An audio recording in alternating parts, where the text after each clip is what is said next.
करके फंस गए, अब तो मेरी जान निकल जाएगी। अब वह चाहने लगा कि हम जल्दी से कूद करके पानी से बाहर चले जाएं। हर पल तेरा ही नाम होगा, तेरे हर कदमों पे दुनिया का सलाम होगा। मुश्किलों का सामना हिम्मत से करना मेरे दोस्त, देखना एक दिन वक्त भी तेरा गुलाम होगा। मेरी नई चैनल आकाश गंगा मोटिवेशन पे आपका स्वागत है और मैं हूँ हासिम राजा। अधिकतर लोग अपने सपनों को पूरा नहीं कर पाते या करने की कोशिश नहीं करते हैं। एक जीता जागता उदाहरण बल्कि खुद के द्वारा प्रयोग किया गया और जो तथ्य सामने आए हैं उसे आपके बीच रख रहा हूँ।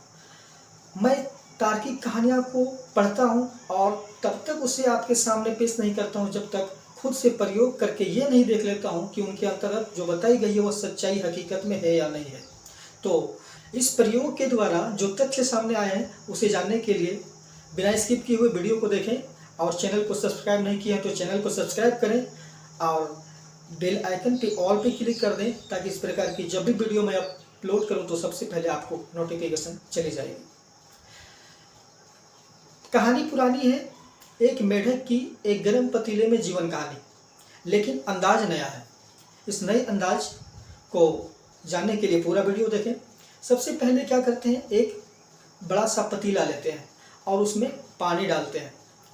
अब उसे गैस पे चढ़ाते हैं। अभी गैस को ऑन नहीं किया हो, उस पतीले में जिसमें पानी डाला हुआ है उसमें एक बड़ा सा मेढक हमने डाल दिया। डालने के बाद हमने क्या देखा कि मेढक अटखेलियाँ करना चालू कर देता है। वह तैरने लगता है, चारों ओर घूमने लगता है। उसे लगता है कि जहाँ पे पुराने मैं जिस घर में रहता था वहाँ से निकाल के मुझे नए घर में शिफ्ट किया गया है। वह बड़े मौज से उसमें अटखेलियाँ करता है। अब मैं इधर क्या करता हूँ, गैस के स्टोव को ऑन करता हूँ और उसके पतीले के नीचे आग जलने लगती है। अब जब आग जलने लगती है तो पानी धीरे धीरे गुनगुना होने लगता है। अब मेढक को लगता है कि हम जहाँ पे पुराने जगह पे थे वहाँ तो साला ठंडक से हमारी शरीर सिकुड़ जाती थी, यहाँ तो गुनगुने पानी का मज़ा मिल रहा है। और मेढक और अटखेलियाँ चालू कर देता है। और एक खास बात होती है जो ऊपर वाले ने मेढकों को वरदान के रूप में दिया है, वह है कि वह अधिकतर गर्मी को भी बर्दाश्त करने की क्षमता होती है और अधिकतर ठंड को भी बर्दाश्त करने की क्षमता होती है।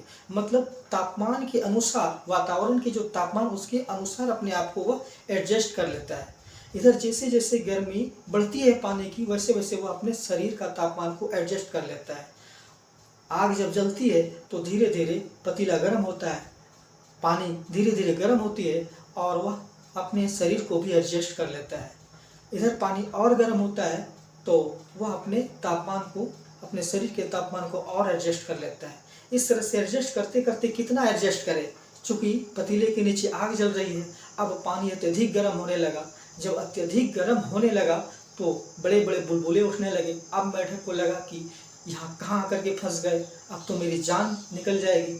अब वह चाहने लगा कि हम जल्दी से कूद करके पानी से बाहर चले जाएं, लेकिन वह चाह करके भी ऐसा नहीं कर सकता था क्योंकि उसके अंदर वह ताकत नहीं थी, उसके अंदर वह कुव्वत नहीं थी। उसे जब बाहर जाना चाहिए था, जब छलांग लगा करके निकल जाना चाहिए था, उस समय वो एडजस्ट करने में लगा रहा। अब उसे लगने लगा कि अब मेरी मौत निश्चित है। मैं किसी तरह से उसे बाहर किया। कहने का मतलब ये है कि इंसानों की जीवन शैली भी इसी प्रकार से होती है।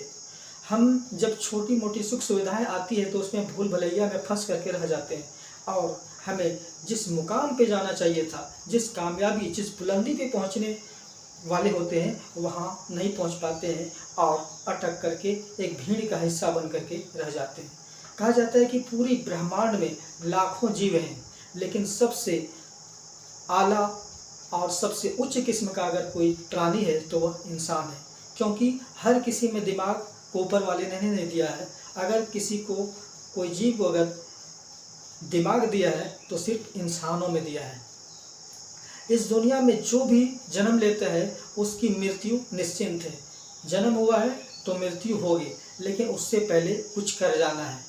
ऐसा कुछ कर जाइए जिसे लिखा जा सके, या कुछ लिख डालिए जिसे पढ़ा जा सके।